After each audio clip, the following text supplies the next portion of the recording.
नमस्कार दोस्तों, Radhe Radhe. CA inter सितंबर 26 exam की जो भी स्टूडेंट्स तैयारी कर रहे हैं, आपको सबको पता है कि एग्जाम बिल्कुल अब करीब आ चुके हैं। आपके दिल की धड़कनें जो है वो बिल्कुल बढ़ चुकी है। और सबसे पहले ग्रुप 1 का जो एडवांस अकाउंटिंग का पेपर है, उसके अंदर फाइनल रिवीजन के अंदर कितना टाइम एलोकेट किया जाए, डे वाइज स्ट्रेटेजी रिवीजन की क्या रहनी चाहिए, एग्जाम डे के अंदर कैसे हम टाइम मैनेजमेंट करेंगे पूरे पेपर का। तो दोस्तों, इस वीडियो के अंदर यही सारी चीजें मैं आपको डिस्कस करने जा रहा हूं। वीडियो के एंड तक बिल्कुल सारी चीजों को अच्छे से आपको सुनना है, समझना है, और जैसे मैं बता रहा हूं उसी तरीके से आपको उसको इंप्लीमेंट कर देना है। सबसे पहले अपन बात करते हैं कि सर हमें कितने टाइम में एडिक्वेटली फाइनल रिवीजन करना चाहिए। तो दोस्तों, मेरे हिसाब से एडवांस अकाउंटिंग का, क्योंकि आपका सबसे पहला पेपर होता है और आपके लिए वहां पर कॉन्फिडेंस भी बहुत ज्यादा मैटर करेगा। पहला पेपर अगर आपका अच्छा होता है तो आगे के जो पेपर है उनमें भी अपना कॉन्फिडेंस बढ़ता है, और पहला पेपर अगर अपना खराब हो जाता है तो आगे के जो पेपर है उनमें भी कहीं ना कहीं कॉन्फिडेंस अपना हिल जाता है। तो मैं आपसे कहूंगा कि अपन बिल्कुल भी रिस्क नहीं लेंगे, और आइडियली अपने को 5 डेज का टाइम, ना कम ना ज्यादा, मेरे हिसाब से ये बेस्ट है कि आप 5 डेज के अंदर जो एडवांस अकाउंटिंग है उसका फाइनल रिवीजन आप करोगे। यानी आप अपना रिवीजन स्टार्ट करोगे 27 से।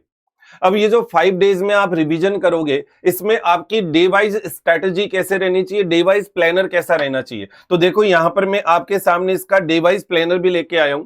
जैसे सबसे पहले अपन 27 ऑफ अगस्त से, जैसे मैंने बताया उसी तरीके से अपन ने इसको स्टार्ट कर दिया। अब अपन ने उस दिन सबसे पहले 2 बड़े चैप्टर्स को निपटा दिया। वो 2 बड़े चैप्टर क्या है? एक तो इंटरनल रिकंस्ट्रक्शन और एक अमालगमेशन ऑफ कंपनीज, यानी कि AS 14। और साथ ही साथ में अपन ने कुछ एएस को करा। मैं जो आपको प्लानर दे रहा हूं उसमें जो बड़े चैप्टर्स होते हैं और साथ ही साथ में जो एएस वाले जो छोटे छोटे चैप्टर होते हैं, उन दोनों का मिक्सर होगा, ब्लेंड होगा। तो उसी के अकॉर्डिंगली अगर अपन प्रिपरेशन करते हैं तो मेरे हिसाब से अच्छा रहेगा। तो ये दोनों चैप्टर के साथ साथ अब अपन ने एएस में भी आ गए। तो एएस के अंदर AS 2, 7, 16, 19, ये अपने वो एएस है जो ए कैटेगरी के अंदर मैंने एबीसी एनालिसिस में आपको दे रखे हैं, अच्छे वाले एएस। तो इनको कर दिया।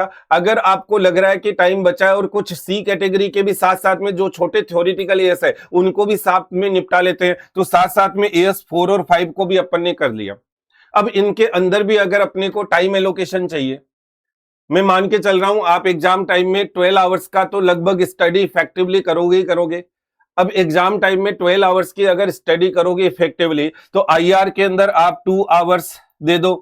इसके अलावा अमालगमेशन ऑफ कंपनीज के अंदर 3 आवर्स दे दो। सर, इतने टाइम में इतने बड़े बड़े चैप्टर हो जाएंगे क्या? बिल्कुल पॉसिबल है, क्योंकि ये अब आपका फाइनल रिवीजन है। और मेरे से जो स्टूडेंट पढ़ते हैं, मेरे को जो फॉलो करते हैं, स्ट्रेटेजीज को फॉलो करते हैं, तो उन सबको मैंने आपको बता रखा था कि आप इससे पहले 3-3 रिवीजन तो ऑलरेडी कर चुके होंगे। तो अब आपको जो रिवीजन करना है उसके अंदर उतना टाइम नहीं लगेगा। इधर आ जाते हैं जो एएस वाले पार्ट है, इनके अंदर अप्रोक्सीमेटली हर एएस के अंदर अपन 1 आवर एलोकेट कर देते हैं। किसी में थोड़ा कम ज्यादा भी हो जाएगा, किसी के अंदर अगर अपने को 1.25 घंटा लग गया 1 घंटे की बजाय, तो किसी के अंदर कम भी लग जाएगा। जैसे AS 4, 5 थ्योरेटिकल है तो अप्रोक्सीमेटली 1 आवर, यानी कि टोटल मिलाकर ये 11 आवर्स का शेड्यूल हो गया।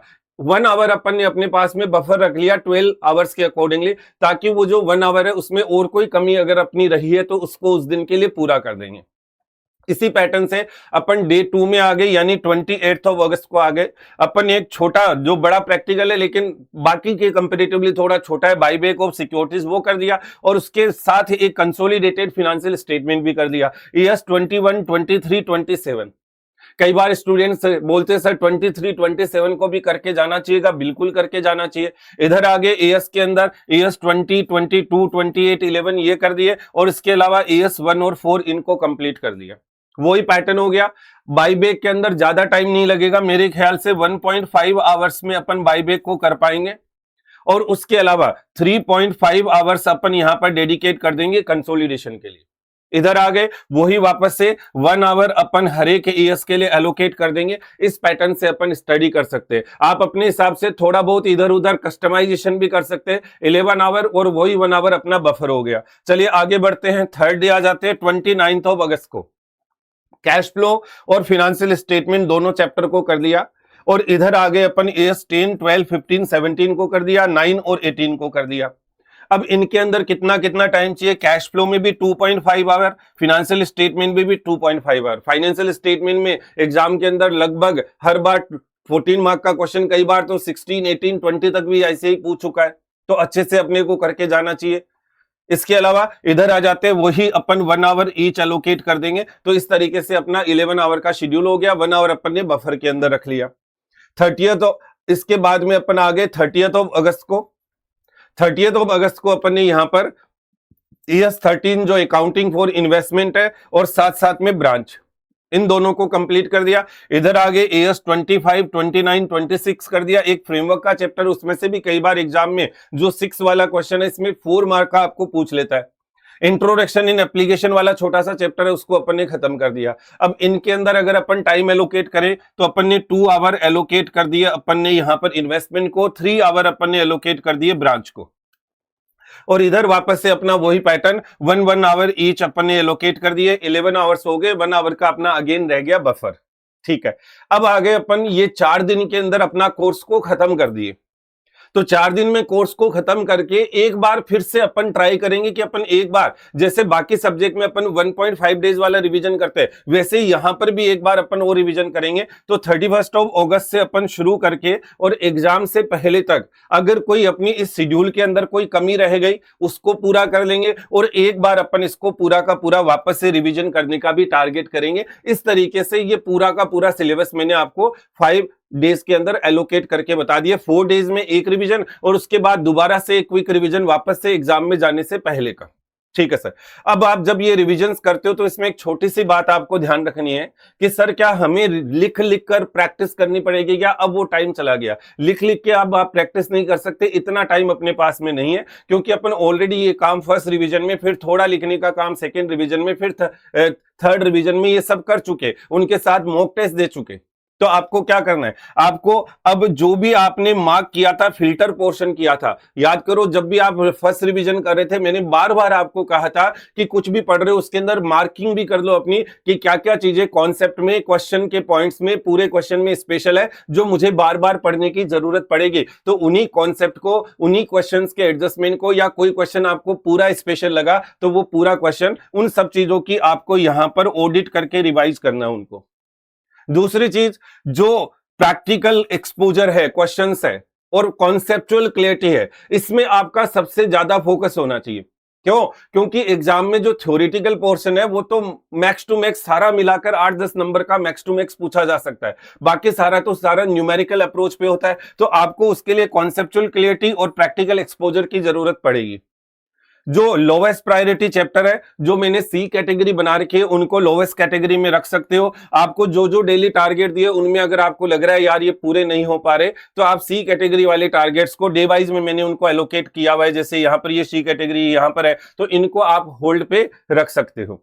इसके अलावा ब्रांच अकाउंट में अगर आप कंफर्ट नहीं हो, वैसे तो ब्रांच अकाउंट भी मैंने जो पढ़ा है उसके हिसाब से तो आप आसानी से कर सकते हो, but still if you are not comfortable with branch account, तो आप कम से कम जो इंपॉर्टेंट क्वेश्चन की लिस्ट है उसमें जो जो मैंने क्वेश्चंस दे रखे हैं उनको अगर रिवाइज कर देते हो तो भी आपका ब्रांच अकाउंट कंप्लीट हो जाएगा। आगे बढ़ते हैं। आप मेरा एडवांस अकाउंटिंग का टेलीग्राम चैनल ज्वाइन कर सकते हो। ये क्यूआर मैंने आपके सामने दिखा दिया है, इसको स्कैन करके एडवांस अकाउंटिंग का टेलीग्राम चैनल ज्वाइन कर लो। वहां पर मैं बहुत सारे पोल क्वेश्चंस भी डालता हूं, उन पोल क्वेश्चंस को भी आप अटेंड कर सकते हो। और एडवांस अकाउंटिंग से रिलेटेड मेरा जो भी अपडेट होता है वो सारी चीजें, ये जो पीडीएफ है वो आपको कहां मिलेगी, इसी चैनल पे आपको पीडीएफ मिलेगी। आपको एडवांस अकाउंटिंग से रिलेटेड किसी भी तरह का कोई डाउट आता है, आप चाहे मेरे से पढ़े हुए हो या नहीं हो, कोई इश्यू नहीं है। आप मुझे, ये मैं आपको नंबर दे रहा हूं, मेरे पर्सनल नंबर, और आप इसके ऊपर मुझे व्हाट्सएप पे डालें और मैं जल्दी से जल्दी, जितना जल्दी हो सकता है आपको उसको रिप्लाई करने की ट्राई करूंगा।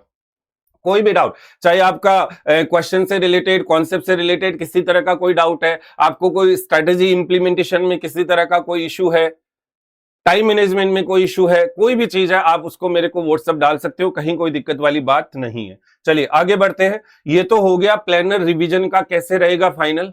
अब आ जाते हैं एग्जाम डे के अंदर आपको क्या क्या चीजें ध्यान रखनी है, क्या क्या चीजें आपके एग्जाम डे स्ट्रेटजी का पार्ट होगी, उसके बारे में बात करते हैं। तो सबसे पहले दोस्तों आपको ये ध्यान रखना है कि आप अपनी स्लीप से बहुत ज्यादा कॉम्प्रोमाइज नहीं करेंगे। ये नहीं कि 3-3 4-4 घंटे ही सो रहे हैं, बाकी टाइम आप बिल्कुल ऐसे पढ़ाई पढ़ाई में लग गए और पता चला कि जो जो पढ़ते जा रहे हो वो बहुत ज्यादा भूलते जा रहे हो। जब स्टूडेंट बहुत ज्यादा ऐसे हड़बड़ा जाता है, एंजाइटी बहुत भयंकर हो जाती है, तो फिर जो पढ़ा हुआ है भले भले आप कितना भी टाइम दे रहे हो, वो फिर क्वालिटी टाइम नहीं, फिर वो आपका सारा ऐसे ही चला जाएगा। तो आपको क्या करना चाहिए, 7 आवर्स के लगभग की एक एडिक्वेट स्लीप भी आपको लेनी चाहिए। चाहे आपके एग्जाम चल रहे हैं, उससे कोई दिक्कत नहीं है, वो आपके लिए उल्टा अच्छा ही रहेगा। ये नहीं कि 10-10 12-12 घंटे सो रहे हो ना, ये नहीं कि 2-3 घंटे सो के आप पढ़ाई में लग गए। आपको 6-7 घंटे की आपको एक एडिक्वेट स्लीप लेनी चाहिए।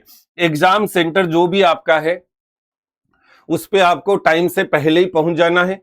ट्रैफिक वगैरह के बहुत सारे इश्यूज रहते हैं, बारिश का मौसम है, कई जगह वेदर जो है खराब हो गया, कुछ भी हो गया, तो आपको एग्जाम सेंटर पे टाइम से पहले ही पहुंच जाना, ये चीज ध्यान रखनी है। जब आप एग्जाम में जा रहे हो तो वहां पर आपको क्या क्या चीजें कैरी करनी है, आपको पानी की बोतल, अगर आप लो एनर्जी फील कर रहे हैं, ग्लूकोज वगैरह की बोतल ले लिया।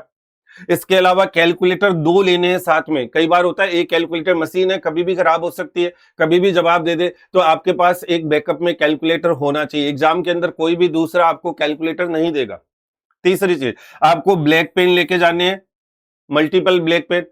इसके अलावा साथ ही साथ में पेंसिल, शॉर्पनर, इरेजर, आपको स्केल, ये सब जो चीजें बेसिक चीजें हैं, आपको पीडीएफ के अंदर सारी डिटेल मिल जाएगी। वॉच लेकर जानी है, ध्यान रखना है स्मार्ट वॉच लेकर नहीं जानी है, नॉर्मल वॉच जो होती है वो आपको लेकर जानी है, ठीक है। वहां पर अपने को कोई शो ऑफ नहीं देख करना है कि मेरे पास में आई वॉच है, ये है वो है, ठीक है। तो आपको नॉर्मल वॉच लेकर जानी है, ठीक है। एग्जाम के अंदर आपको अपना जो एडमिशन कार्ड है वो लेकर जाना है, और साथ ही साथ में आधार कार्ड भी कैरी करो, कभी भी अपने को आधार कार्ड की जरूरत पड़े, अपन अपनी आइडेंटिटी को प्रूव कर सके, ठीक है। आगे बढ़ते हैं। अब एग्जाम के अंदर अपन पहुंच गए, ये तो हो गई पहुंचने से पहले की बातें कि एडिक्वेट स्लीप, ऑल दैट, क्या क्या आपको कैरी करना है।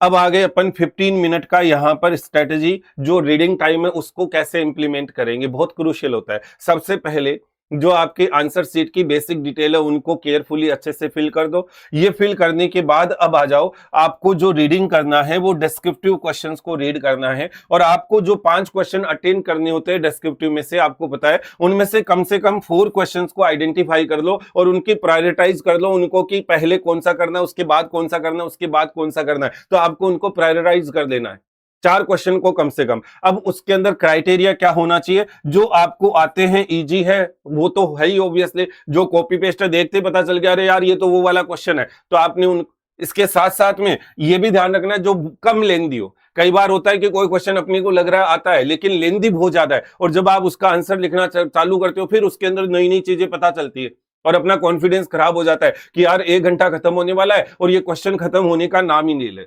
तो आपको इजी और साथ साथ में बहुत लेंदी वाले क्वेश्चंस को सिलेक्ट नहीं करना, इजी होना चाहिए और साथ साथ में कम लेंदी होना चाहिए। इस ऑर्डर में आपको चलते हुए अपनी प्रायोरिटीज को डिसाइड करना है।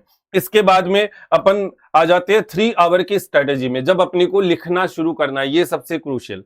बड़ा कंफ्यूजन, एमसीक्यू करे, डिस्क्रिप्टिव करे, क्या करे क्या ना करे। तो सबसे पहले आपको डिस्क्रिप्टिव पोर्शन करना है, जिसमें आपने वो जो 4 क्वेश्चंस प्रायोरिटाइज किए थे 15 मिनट वाले रीडिंग टाइम में, उनको सीक्वेंस में अब करना शुरू कर दो। अप्रोक्स 90 मिनट के अंदर ये काम आपको करना है।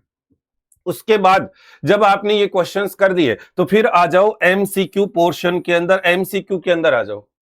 एमसीक्यू पोर्शन में आपको लगभग 50 मिनट का टाइम देना है, अप्रोक्स बोल रहा हूं, 50 मिनट का टाइम देना है, जिसमें आप जब वो केस सिनेरियोज के क्वेश्चंस को सोल्व करोगे, तो कई बार क्वेश्चन केस सिनेरियो को देखते ही अपने को लगता है मैं तो डर गई, 1 पेज का केस सिनेरियो, 1.5 पेज का केस सिनेरियो, इससे दिमाग खराब हो जाता है। जबकि पता चलता है कि उसमें से जो 25% बातें वो ही एमसीक्यू के पर्पस से काम की थी, बाकी तो बकवास था। तो क्या करना चाहिए, पहले आपको एमसीक्यू जो आप करने जा रहे हो उन क्वेश्चंस को, पहले केस सिनेरियो के क्वेश्चन जो जो है वो पहले पढ़ लो, फिर केस सिनेरियो में जाओ, तो आपको केस सिनेरियो जो है वो जल्दी जल्दी समझ में आने लग जाएगा। तो ये एक छोटी सी ट्रिक आपको ध्यान रखनी है।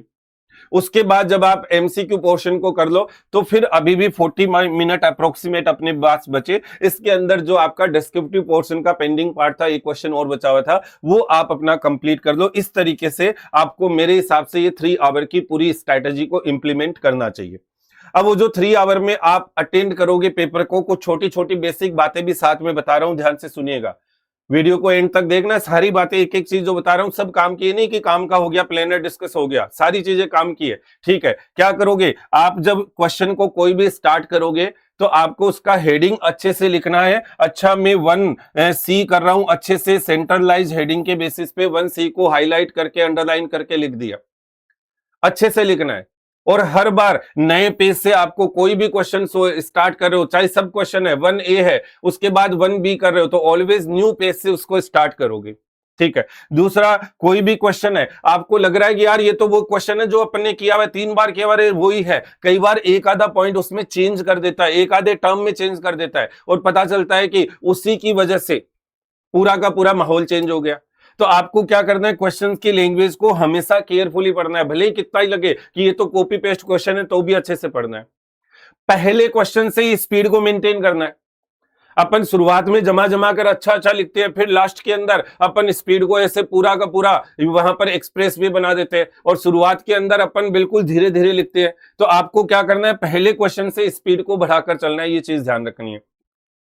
एक बड़ा क्वेश्चन कि सर हमें स्केल वगैरह से प्रॉपर सारी चीजों के फॉर्मेट बनाने हैं कि नहीं, तो जहां कोई कॉलमर चीजें बन रही है, बहुत ज्यादा कॉलम, जैसे इन्वेस्टमेंट अकाउंट बना रहे हो तो वहां तो आपको कॉलम बनाने पड़ेंगे, तो ड्रॉ करो लाइनें वगैरह, उनके हेडिंग वगैरह डालो। लेकिन कैश फ्लो के अंदर आप प्रोविजन फॉर टैक्स अकाउंट बना रहे हो तो सिंपल आपने टी फॉर्मेट बनाया, पर्टिकुलर अमाउंट भी लिखने की जरूरत नहीं है, बस ऊपर हेडिंग लिखा प्रोविजन फॉर टैक्स और टी फॉर्मेट बनाया, उसके अंदर लिख दो।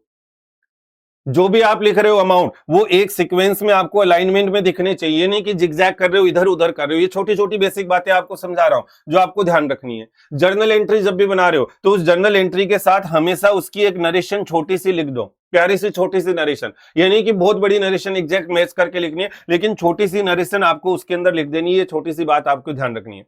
अगर कोई भी आप सॉल्यूशन बनाना शुरू कर रहे हो और आपको लग रहा था कि यार ये तो मेरे से हो जाएगा, लेकिन अब आपको लग रहा है बहुत ज्यादा टाइम लग रहा है और ये पूरा होने का नाम ही नहीं ले रहा, तो आप उसको बीच में छोड़ दो एक बार। जब आपको लग रहा है यार ये मेरे बस का नहीं रहा, ये नहीं कि मैं उसको पूरा करके ही मानूंगा, टाइम मैनेजमेंट सीखना आपको, तो आप उसको बीच में छोड़ दो, उसके सॉल्यूशन बनाने का स्पेस छोड़ दो और बाद में टाइम मिला, मौका मिला तो अपन वापस उसके अंदर आकर उसको कर लेंगे, क्या दिक्कत है। केस स्टडी के जितने भी आपको सॉल्यूशंस बनाने, केस स्टडी के जो डिस्क्रिप्टिव सॉल्यूशंस आपको बनाने हैं, तो उसके अंदर एएस के अंदर आपको ध्यान रखना है, एएस का रेफरेंस लिखना है, एएस का नाम और नंबर, पैरा नंबर नहीं लिखना है। आंसर में कई बार देखते हो ना पैरा नंबर भी लिखा हुआ है, वो सब नहीं लिखना आपको, केवल उसका नाम और नंबर लिखना है। आप जिस चीज का केस सिनेरियो उसका उस सीएस में क्या प्रोविजन है वो लिखोगे, प्रोविजन और जो केस सिनेरियो है दोनों को आपस में कंपेयर करोगे, उसका डिस्कशंस करोगे और फाइनली आपका क्या डिसीजन है उसको कंक्लूड करोगे, तभी आपको उसके अंदर 4 नंबर 5 नंबर का जो भी क्वेश्चन है वो फुल मार्क्स आएंगे।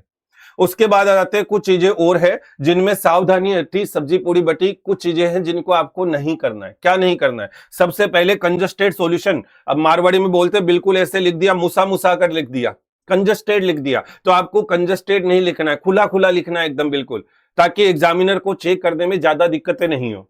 दूसरा, सिली मिस्टेक बिल्कुल भी नहीं करनी है, कैलकुलेटिव एरर कर दिए, पता चला उसका क्यूमुलेटिव इफेक्ट आया शुरू से एंड तक और पता नहीं कितने मार्क्स चले गए। तो आपको कैलकुलेशन अच्छे से करनी है, कैलकुलेटिव एरर्स को बिल्कुल भी नहीं करना है। आपको किसी भी हालत में कॉन्फिडेंस लूज नहीं करना। ऐसे ही आपके एग्जामिनेशन जो ले रहा है उसमें आपकी मेंटल टफनेस को भी चेक कर रहा है। आप सबको पता है कि भाई जब मैं ग्रुप 1 के एग्जाम दे रहा हूं तो मुझे उसमें से एक पेपर तो थोड़ा टफ मिलेगा ही मिलेगा, बाकी एवरेज मिलेंगे, लेकिन एक तो टफ आएगा। जब मैं सेकंड ग्रुप के एग्जाम दे रहा हूं तो एक पेपर तो टफ आएगा ही, बाकी एवरेज आएंगे। अब वो कौन सा पेपर टफ आएगा कोई नहीं जानता, बहुत सारे यूट्यूबर वीडियो बनाते हैं अब की बार का जो पेपर है वो टफ होगा, इजी होगा एग्जाम, ये वो, बट मैं इस तरह की कोई बात नहीं करता, कोई सा भी हो सकता है, कोई नहीं जानता इस चीज के बारे में। तो ऐसी सिचुएशन के अंदर आपकी मेंटल टफनेस को भी चेक किया जाता है। तो आपको ध्यान रखना है कि भी बैलेंस शीट मैच कराना अपना सपना होता है, ड्रीम होता है। कैश फ्लो के अंदर लास्ट में वो ए प्लस बी प्लस सी में opening cash and cash equivalent add कर देते हो तो क्लोजिंग आ जाता है, ये सब चीजें अपना ड्रीम होता है। लेकिन पता चला अपने आंसर बनाया और उसमें वो नहीं हुआ, बैलेंस शीट मैच नहीं हुई, तो आपको टेंशन नहीं लेना है। आप प्राइमा फेसा ही 1-2 मिनट के अंदर देखकर कोई गलती का पता लगा रहे हो तो ठीक है, आपको उसके अंदर डूब नहीं जाना है कि 10 मिनट 15 मिनट 5 मिनट लगाकर उसकी गलती को पता करोगे। ऑलवेज स्टेप मार्किंग होती है। तो एक गलती की वजह से पता चला क्यूमुलेटिव एरर नहीं है तो बस उसी का मार्क्स कटेगा। तो इसलिए आपको उसके अंदर ज्यादा टेंशन लेने की बिल्कुल भी जरूरत नहीं है, कॉन्फिडेंस लूज नहीं करना है। पेपर अगर हार्ड आ जाता है, क्योंकि मैंने कहा एक पेपर तो ग्रुप 1 का, एक ग्रुप 2 का हर बार हार्ड आएगा ही आएगा, अब वो कोई सा भी हो सकता है। पेपर अगर हार्ड आ जाता है तो आपको 1% भी घबराना नहीं। अगर आपने वास्तव में अच्छे से तैयारी की है, हवा हवाई बातें नहीं की, तैयारी वास्तव में करी और फिर एग्जाम में गए हो, तो इसका मतलब मान के चलो अगर मेरे लिए टफ है तो वो पूरे इंडिया के लिए टफ है। जो भी एग्जाम दे रहा है उसके लिए, सबके लिए टफ है। और ऐसे केस में आईसीएआई अपने हिसाब से पास करने का रास्ते निकालेगा, तो आपको उसके अंदर टेंशन लेने की जरूरत नहीं है। आपको बस इतना ध्यान रखना है कि जब भी इस तरह का टफ पेपर आ जाए तो आप अपनी तरफ से 60-70 नंबर का, 80 नंबर का ऐसा पोर्शन आइडेंटिफाई करो कि जो आपको आता है अच्छे से, और उसको आप अच्छे से करके आओ बिना किसी मिस्टेक के, बिना कोई गलती के। कई बार होता है पेपर बहुत टफ आ गया, अब तो हम पास ही नहीं हो सकते, ये नहीं हो सकते, वो नहीं हो सकते। अरे भाई, अगर आपने तैयारी की है तो 60-70-80 नंबर का पेपर तो आप आराम से अच्छे से वहां से आइडेंटिफाई करके कि ये चीजें ऐसे ऐसे है, और उनको पहले अच्छे से कंप्लीट कर लो। बाकी टाइम बचा, और जो बचा हुआ उसको कर लो। पेपर लेंदी आ गया बहुत ज्यादा, तो आप जो नहीं आता है उस पर टाइम वेस्ट मत करो, आपको जो आता है वो पहले कंप्लीट करो। कई बार एडवांस अकाउंटिंग का पेपर लेंदी आता है हर बार, तो अब की बार भी आ सकता है, तो आपको उससे घबराना नहीं है। अगर वास्तव में लेंदी है और आपने तैयारी की थी, मॉक टेस्ट दिए थे बार बार, तो आपके लिए लेंदी है तो वो सबके लिए है। तो आपको तो अपना 80-90 नंबर, 60 नंबर, 70 नंबर, जितना भी आपका अच्छा सा स्कोरिंग पार्ट है, पहले उसको कंप्लीट कर लो। ये चीज ध्यान रखनी, ये सब चीजें आपके एग्जाम डे की स्ट्रेटेजी में बहुत मैटर करेगी। ठीक है। इसके अलावा कोई क्वेश्चन के अंदर नया पॉइंट डाल दिया, न्यू कॉन्सेप्ट डाल दी, तो आप अपना कॉमन सेंस अप्लाई करते हुए, आपकी अपनी कंसेप्चुअल क्लैरिटी को अप्लाई करते हुए उसको सोल्व करो। घबराने की जरूरत नहीं है। तो मैं आपको ये कहना चाह रहा हूं, एग्जाम के अंदर किसी भी हालत में पहले तो आपको घबराना नहीं है, अपना कॉन्फिडेंस जो है वो हर लेवल पर मेंटेन करके रखना है। तो ये सारी की सारी प्लानिंग है और एग्जाम डे की स्ट्रेटेजी है, तो आप अच्छे से इंप्लीमेंट करोगे। और मैंने आपको बताया कि आप मेरे को किसी भी तरह से एडवांस अकाउंटिंग का अगर आपको डाउट है, कुछ भी है, मेरे से पढ़े हुए हो नहीं हो, आप बिल्कुल मुझे यहाँ पर, ये मैं कॉन्टेक्ट नंबर आपको दे रहा हूं, वहां पर व्हाट्सएप डालिए, मैं आपको रिप्लाई करूंगा। और मेरे टेलीग्राम चैनल को भी आप ज्वाइन करके रख लेंगे, वहीं पर सारी चीजों का अपडेट आता है। तो wish you all the best, बिल्कुल फोड़ के आना है। और आप वीडियो के अंदर कमेंट में अपना एक छोटा सा मैनिफेस्टेशन भी लिख देंगे कि आप एडवांस अकाउंटिंग में कितना स्कोर करना चाहते हैं, जो भी आपकी एक्सपेक्टेशंस है वो जरूर से कमेंट के अंदर लिख दोगे। और वीडियो को ज्यादा से ज्यादा जो भी सीए इंटर की तैयारी कर रहे हैं उनके बीच में शेयर करिएगा, अपने दोस्तों के बीच में, और वीडियो को लाइक भी कीजिएगा। Thank you so much. Radhe Radhe.